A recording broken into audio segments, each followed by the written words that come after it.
Hello everyone, so this is my first video और आप सभी का स्वागत है द एनिमे वर्ल्ड में।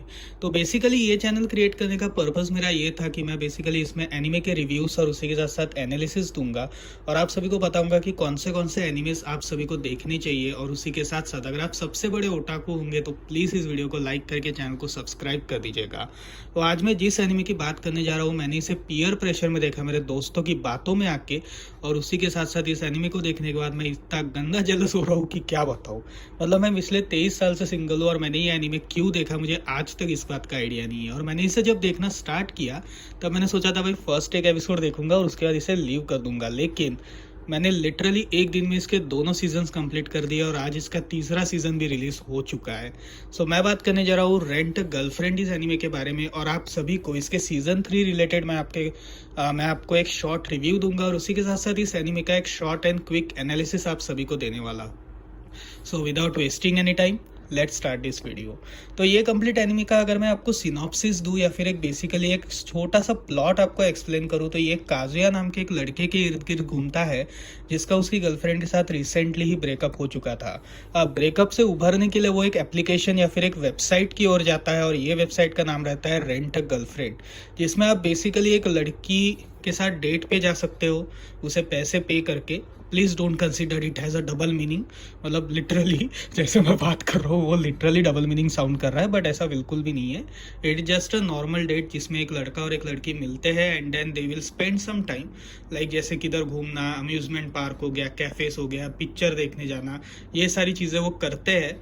और फिर उसके बाद शाम के टाइम पे सब कुछ खत्म हो जाता है। एक बार पैसे पे करने के बाद ना तो कस्टमर और क्लाइंट के बीच में कोई रिलेशनशिप नहीं रहता, मतलब जो गर्लफ्रेंड का रोल प्ले कर रही है और जो बॉयफ्रेंड का रोल प्ले कर रहा है आफ्टर पेइंग द मनी, उसके बाद इन दोनों के बीच में कोई रिलेशनशिप नहीं रहता और ये दोनों कभी भी पर्सनल रिलेशनशिप्स में नहीं आ सकते।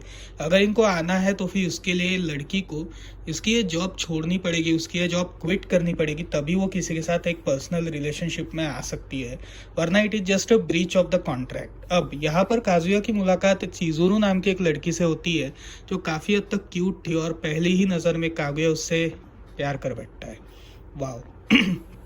तो उसके बाद ये कहानी धीरे धीरे आगे बढ़ती है और इन दोनों की लाइफ में क्या क्या पॉइंट्स आते हैं और कैसे कैसे ये दोनों उन पॉइंट से डील करते हैं, उसी के ऊपर ये रोम कॉम टाइप का एनिमे है।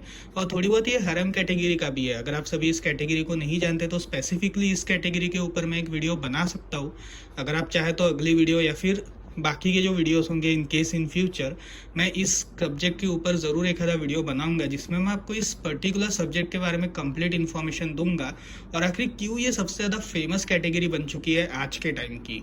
तो अगर आप सभी ने अभी तक इस सीरीज़ के बारे में नहीं सुना है तो आप इसे क्रंची रोल इस एप्लीकेशन पे देख सकते हो, ये वहाँ पे अवेलेबल है। आपको उसके लिए सब्सक्रिप्शन पे करनी पड़ेगी, अराउंड 99 रुपीज़ की होती है।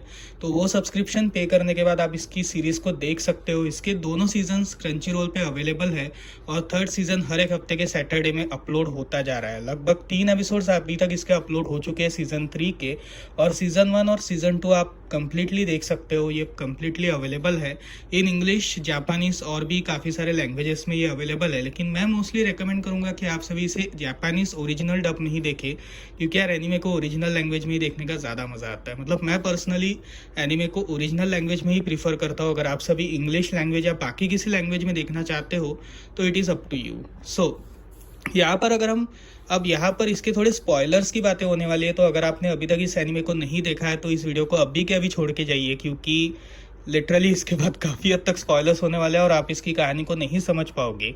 और जिन लोगों ने इस एनीमे को देखा है लेट्स गो फॉर इट। तो इसके सीजन 2 के एंडिंग में हमें ये बात पता चलती है कि काजुया एक्चुअली चिजुरू के लिए एक पिक्चर या फिर एक मूवी क्रिएट करने की डिसीजन लेता है क्राउड फंडिंग इस सिस्टम का यूज़ करके।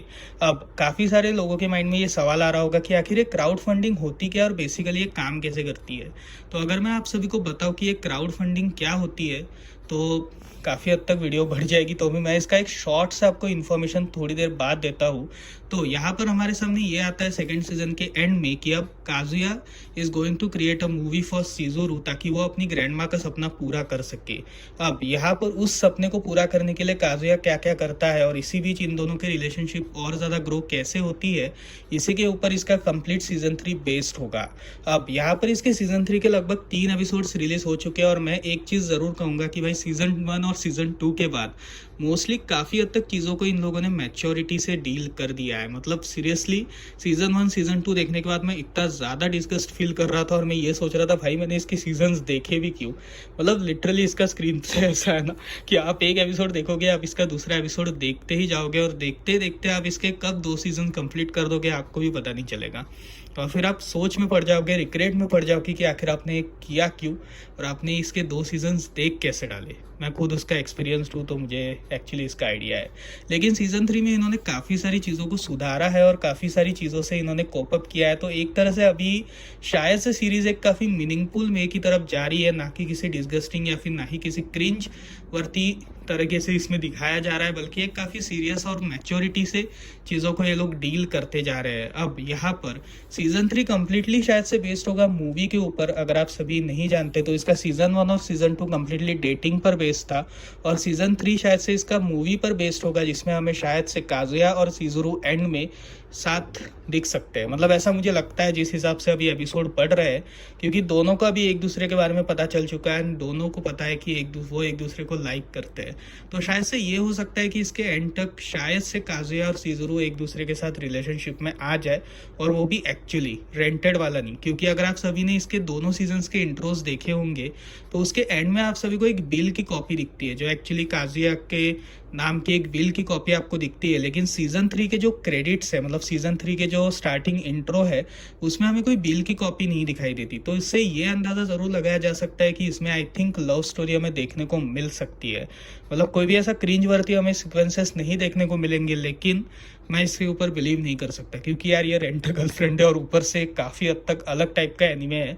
तो मैं इसके ऊपर बिल्कुल भी बिलीव नहीं कर सकता। अभी ये तो आगे पता चलेगा कि हमें इस सीरीज़ में क्या क्या देखने को मिल रहा है। लेकिन जब तक मैंने इसके 3 एक एपिसोड देख रखे हैं, मुझे तो काफ़ी हद तक अच्छा लग रहा है। अभी देखते हैं आगे चल के और क्या क्या हमें देखने को मिल सकता है और क्या क्या इसमें चेंजेस आएंगे। तो एक साथ जब सारे एपिसोड्स इसके अपलोड हो जाएंगे तब मैं एक और अलग से वीडियो बनाऊंगा इसके सीजन 3 पर, स्पेसिफिकली इसके सीजन 3 पर।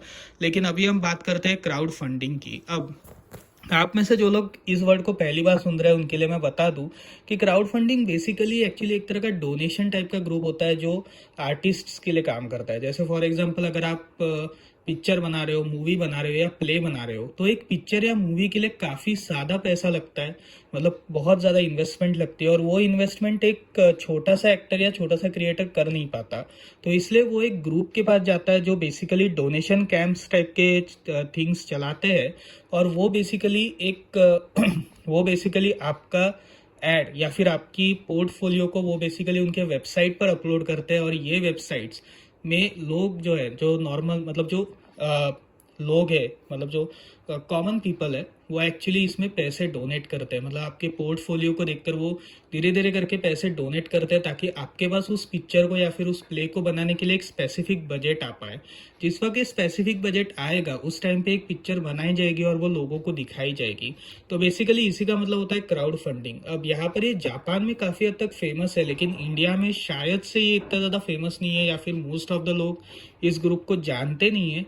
लेकिन जहाँ तक मुझे लगता है कि इंडिया में भी ऐसा कुछ होना चाहिए। जो स्ट्रगलिंग आर्टिस्ट है उनके लिए ये सारी चीज़ें तो होनी ही चाहिए। तो बेसिकली इसी का मतलब होता है क्राउड फंडिंग। तो क्राउड फंडिंग के थ्रू आप काफ़ी हद तक पैसा अर्न कर सकते हो, मतलब बेसिकली पिक्चर बनाने के लिए या कोई प्रोजेक्ट बनाने के लिए, ताकि इसमें आपकी कोई इन्वेस्टमेंट नहीं लगेगी लेकिन लोगों से आप इन्वेस्टमेंट ले सकते हो। अब तो that is what the crowd funding is all about. तो बेसिकली यही था इस कंप्लीट एनिमे के रिलेटेड जो मैं कह सकता हूँ, क्योंकि अभी तक इसके बाकी के एपिसोड्स रिलीज नहीं हुए तो मैं इसका एक कंप्लीट एनालिसिस नहीं कर सकता कि आखिर इसके सीजन 3 में हमें क्या क्या देखने को मिलेगा। लेकिन जहाँ तक अभी तक एपिसोड्स चल रहे हैं मुझे तो ऐसा लगता है कि काफ़ी एक बढ़िया हमें एक कनेक्ट देखने को मिल सकता है। और शायद से अभी काफ़ी हद तक क्रिएटर्स ने मैच्योरिटी इस सीरीज़ में दिखाने का ट्राई किया है। अभी देखते हैं ये कितने टाइम तक चलती है। So that's it for the day guys. अगर आप सभी को वीडियो पसंद आए तो प्लीज़ इस वीडियो को लाइक करें, चैनल को सब्सक्राइब करें और उस बेल आइकन को ज़रूर दबाएं। और अपने जितने भी एनिमे दोस्तों को है ये वीडियो ज़रूर शेयर करें, उनको बहुत ज़्यादा पसंद आने वाली है। सो मिलते हैं अगली वीडियो में अगले हफ्ते, तब तक के लिए बाय बाय।